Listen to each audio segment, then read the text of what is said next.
नमः संस्कृताय। पिछले वीडियो में हम लोगों ने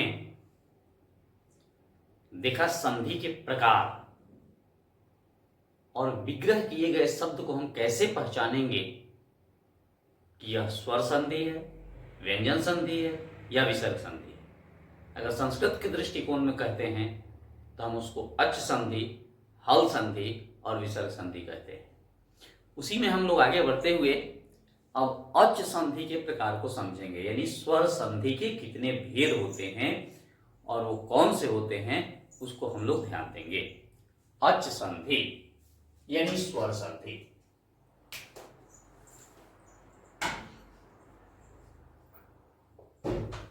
अच संधि के 5 भेद हैं।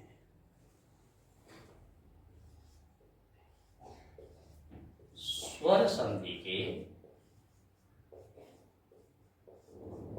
5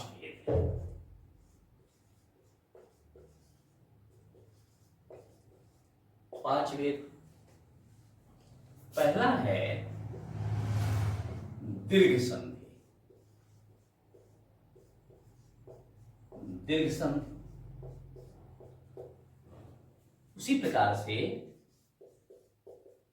दूसरा हम लोगों को पढ़ना है गुण संधि। गुण संधि फिर है यण संधि।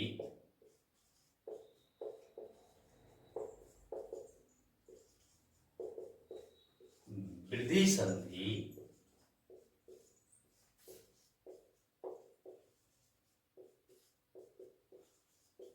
और आयादी संधि। आयादी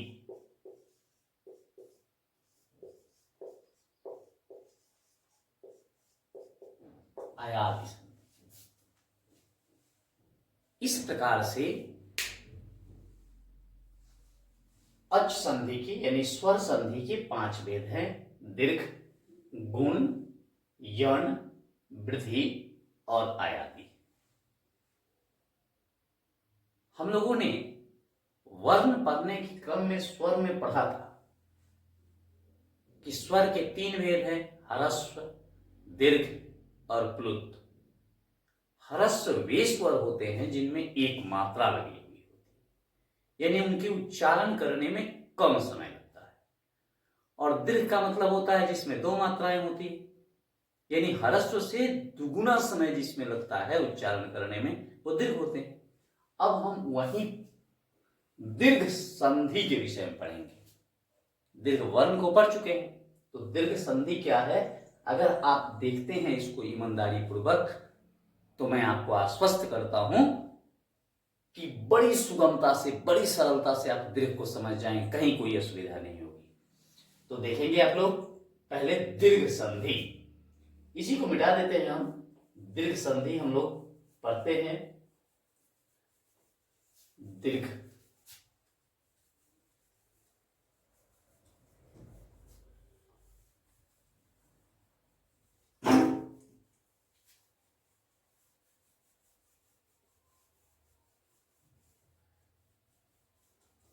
दीर्घ संधि।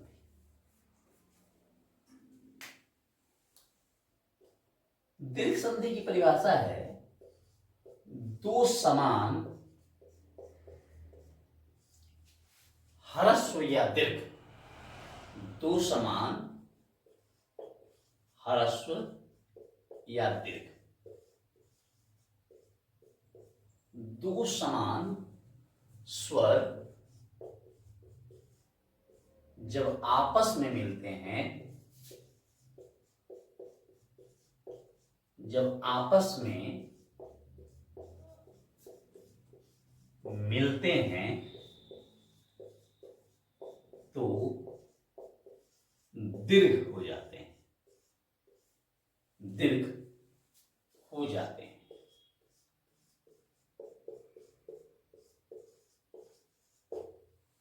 यहां एक बात और समझना आवश्यक होता है। संस्कृत में अगर पढ़ाते इसको तो हम आपको बताते अक सवर्णे दीर्घ, अक शब्द दीर्घ होता है। और अक के अंतर्गत जब आप लोग प्रत्याहार पढ़ेंगे, माहेश्वर सूत्र में मिला होगा, अक का मतलब होता है अ, ई, उ, री और ली। यही अक है, इसी की दीर्घ बनती है। ए का दीर्घ नहीं बनता है, ओ का दीर्घ नहीं बनेगा। दीर्घ हमेशा इन्हीं 5 वर्णों का बनता है संस्कृत में। और हिंदी में जब हम पढ़ते हैं तो 4 वर्णों का दीर्घ बनता है। अ के लिए आ हो जाएगा, ह्रस्व ई के लिए दीर्घ ई हो जाएगा, ह्रस्व उ के लिए दीर्घ उ होगा, री के लिए दीर्घ री हो जाता है। तो इन्हीं वर्णों का केवल बनता है। ये वैदिक है, ये तो वेद में मिलता है। और हिंदी के विद्यार्थियों के लिए यह 3 ही महत्वपूर्ण है, अ, ई, उ। कैसे बनता है सो हम देखते हैं यहां। जैसे मैं अ का आपको पहले समझाने का प्रयास करता हूं। लिखता है कि 2 समान स्वर, यानी समान स्वर का मतलब हुआ अ और अ और अ मिलेगा तो आ होगा। फिर अ और आ, ये भी समान है, इसलिए ये भी ऐसा भी हो तो आ ही होगा। यहां अगर आ हो और यहां अ हो तो यह भी आ होगा। देखिए दीर्घ ही बन रहा है।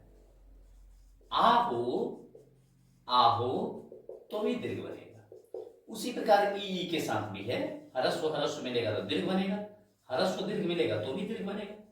उ के साथ भी वही प्रक्रिया होगी, री के साथ भी होगा और री के साथ भी होगा। तो पहले हम इसको देखते हैं, चारों को मैं बता देता हूं, इधर ही बताऊंगा। अ और अ मिल करके आ कैसे बनता है, तो आप जब बनाएंगे इसको, देव जोड़ असुर, देवासुर, विष जोड़ अमृत, विषामृत, उसी प्रकार से सत्य जोड़ असत्य। इस य में अ है, अगर य को विग्रह किया जाए तो इसमें से अ निकल गया तो हमारी स्थिति यह हो जाती है, ये कट गया। और इधर क्या है, यहां भी अ है, यह भी आ गया। हम लोगों ने पढ़ा कि अ और अ मिलेगा तो आ होगा, यानी अ और अ मिलेगा तो आ हो जाएगा, ये कटेगा। अब इस य में यह आ लगे तो संधि क्या बना, या। इधर हमारे पास क्या है, स है, यहां हमारे पास त है, या हमने संधि बनाया और इधर सत्य है, सत्या सत्य। इस प्रकार से संधि होगा। यहां 20 है और अमृत है। हम देखेंगे यहां अ है और यहां भी अ है, अ और अ मिलेगा तो आ बनेगा। इसमें कहा कट गया, ये भी कट गया, स्थिति हमारी क्या बन गई, ये हमारी स्थिति है, ये कट गया, दोनों मिलके आ बन गए। अब इस स में जब हम आ लगाएंगे तो संधि क्या होगा, शा। वी हमारे पास पहले से है, शा हमने संधि बनाया, मृत इधर है, देखिए विषामृत। उसी प्रकार मैंने बनाया देव जोड़ असुर, देवासुर, मूर जोड़ अरि, मुरारी, राम जोड़ अरि, रामारी। तो यह हमारा जो है अ का। अब हम इसको देखते हैं, अ जोड़ आ, अ जोड़ आ बराबर आ कैसे बनेगा, सो ध्यान देंगे, देव जोड़ आलय।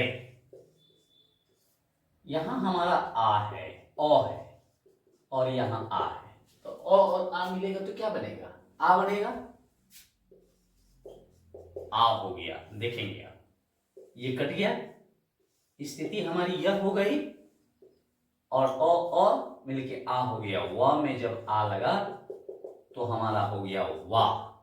दे तो हमारे पास पहले से है, वाह हमने संधि बनाया और लय उधर है। देवालय, पुस्तक जोड़ आलय, पुस्तकालय। शिव जोड़ आलय, शिवालय। कार्य जोड़ आलय, कार्यालय। बन रहा है। उसी प्रकार से जब आ और औ की बनाते हैं हम संधि, तो देखेंगे आप, विद्या, विद्या जोड़ अर्थी। यहां आ है, यहां औ है, तो ये औ कट गया, इसमें का आ निकल गया, स्थिति हमारी द्य हो गई है। द जोड़ य, द्य है। आ और औ मिला तो आ बना, ये भी कट गया। वी हमारे पास पहले से है, ध में द्य में जब आ लगा तो द्या हो गया और विद्यार्थी। पूजा जोड़ अर्थी, पूजार्थी। शिक्षा जोड़ अर्थी, शिक्षार्थी। भिक्षा जोड़ अर्थी, भिक्षार्थी। इस प्रकार से ये बनता है। फिर हम एक आ और आ का बना के देखते हैं, बनेगा या नहीं बनेगा। तो आ और आ का जब हम लोग बनाते हैं, तो मैंने अभी विद्या जोड़ आ, आसान है। यहां आ है और यहां भी आ है, आ और आ मिला तो आ बना, यानी ये आ निकल गया, ये भी निकल गया, स्थिति हमारी द्य रह गई। और आ मिला तो आ हो गया। फिर इसमें जब मैंने आ लगाया तो द्या हो गया। वी इधर है, यहां द्या हुआ, विद्यालय। शिक्षा जोड़ आलय, शिक्षालय। मदिरा जोड़ आलय, मदिरालय। इस प्रकार से यह बन रहा है, आप देख रहे हैं। उसी प्रकार ई का भी जब हम बनाते हैं, वही स्थिति बनेगा। रवि जोड़ इंद्र। यहां हरस्व है, यहां हरस्व है, हरस्व हरस्व मिला तो दीर्घ होगा, ये कटा। और आधा वो है, आधा वो में जब दीर्घ लगा तो वी हो गया, संधि बनेगा रविंद्र। कुछ जगह आप लोग देखिए कि अशुद्धियां हो जाती है, बहुत लोग रविंद्र हर्ष से लिखते हैं, लेकिन वह अशुद्ध है। रवि जब लिखते हैं तब तक वह ह्रस्व से होगा, लेकिन जैसे ही रविंद्र होगा तो दीर्घ होगा। कवि जोड़ इंद्र, कविंद्र। मुनि जोड़ इंद्र, मुनिंद्र। वैसे ही दीर्घ कवि जब बनाएंगे तो रवि जोड़ ईश बना दीजिए इसी को। अगर आप रवि जोड़ ईश बनाते हैं, हरस्व है और दीर्घ है, हरस्व और दीर्घ मिलेगा तो दीर्घ बनेगा, तो रवीश होगा। ऊ का भी जब आप बनाएंगे तो वही स्थिति ऊ के साथ भी होगा। भानु उदय, अब आपको बनाना पड़ेगा तो दीर्घ हो जाएगा, भानुदय। बधु जोड़ उदय, बधुदय। रीरी का भी बनाएंगे तो मातृ जोड़ ऋण, मातृन, दीर्घ से लिखना पड़ेगा आपको। तो इस प्रकार से यह स्वर संधि में दीर्घ संधि हुआ। एक चीज मैं इसमें आपको और बता देता हूं, आपके लिए सुविधा होगी, जो बड़ा महत्वपूर्ण है। प्रायः कहीं भी यह नहीं बताया जाता है, मैं आपको बताता हूं, यहां आपके लिए बड़ी सुगमता हो जाएगी।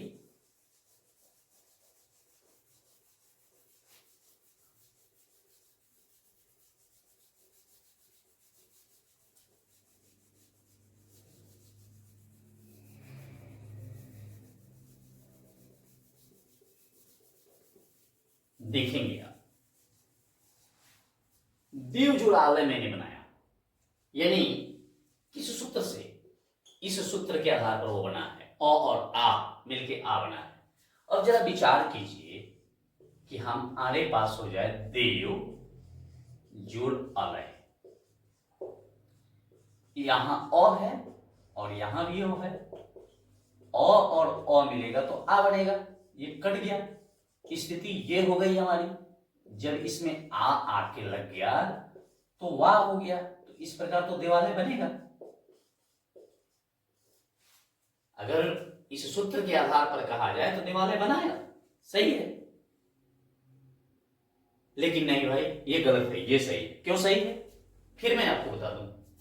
आ देवा जोड़ देवा जोड़ अलय, यहां आ है, यहां अ है, दोनों मिलके आ होगा, व में आ लगेगा तो भी देवालय बनेगा। सूत्र तो हमारा कहता है कि भिक्षा जो अर्थी भिक्षार्थी, शिक्षा जो अर्थी शिक्षार्थी होता है। आ बना तो ये भी बनेगा। फिर अगर हो जाए देवा जोड़ आलय, यहां आ है और यहां आ है, दोनों आ और आ मिलेगा तो आ बनेगा। ये स्थिति हमारी हो गई। इसमें आ लगा तो फिर आ होगा, फिर देवालय हो गया। तो ये भी तो नियम से सही है। जो भी नियम हम बनाए ये सही है। लेकिन हम कहते हैं नहीं भाई ये तो गलत है, ये भी गलत है और ये भी गलत है। क्यों गलत है? नियम तो आपने ऐसे ही बताया। तो इसलिए गलत है। हमको यह समझना है कि संधि की परिभाषा जब हमने आपको बताया था तो मैंने कहा कि संधि का मतलब होता है जोड़। तो किसी चीज को हम एक सार्थक जगह से ही अलग कर सकते हैं या जोड़ सकते हैं। अगर कोई इस हड्डी को चाहे कि नहीं भाई यहां से नहीं तोड़ के यहां से बीच से तोड़ देंगे, यहां संधि हो जाएगी, नहीं हो सकती। इसीलिए यह गलत है। क्योंकि देखेंगे देव तो एक सार्थक शब्द है, ठीक है, लेकिन अलय का मतलब कुछ नहीं होता है। सारे नियम सही हैं आपके, लेकिन इसके पद जो हैं एक सार्थक नहीं है, इसलिए यह गलत है। यहां जब हम देखेंगे तो देवा पद गलत है और अलय भी गलत है, यानी दोनों पद इसके जो हैं वो गलत हैं। नियम से तो संधि बन गया, लेकिन पद जो है इसके गलत हैं, इसलिए यह भी संधि गलत है। इसको जब हम लोग देखते हैं तो आलय का मतलब तो घर होता है, ठीक है, लेकिन देवा का मतलब कुछ नहीं होता, इसलिए यह गलत है। और इसमें जब हम देखते हैं तो देव माने देवता और आलय माने घर। यहां दोनों पद का अर्थ है, साथ ही साथ नियम जो है वह भी सही है और इससे बनने वाला शब्द सार्थक है, इसीलिए यह जो है यह हमारा सत्य है और ये सब गलत है। तो इस बात का ध्यान रखें कि संधि को जब भी बनाना है तो ऐसा नहीं कि केवल उसके नियम उसके सूत्र से ही बनाना है, बल्कि जब भी विग्रह करना है तो विग्रह वैसे करना है कि वो उसके दोनों पद जो हों वह सार्थक हो, और दोनों पद अगर सार्थक हैं तो उससे बनने वाला पद जो होगा निश्चित रूप से सार्थक होगा, संधि हमारी सही होगी। तो इस प्रकार से हम लोग दीर्घ संधि को समझें और इसको एक बार, दो बार, तीन बार जब अभ्यास करते हैं तो निश्चित रूप से आपकी समस्या समाधान हो जाएगी। आप दीर्घ संधि को बढ़िया से समझ जाएंगे। इसी के साथ फिर अगले वीडियो में हम लोग मिलते हैं। तब तक के लिए नमो नमः, धन्यवाद।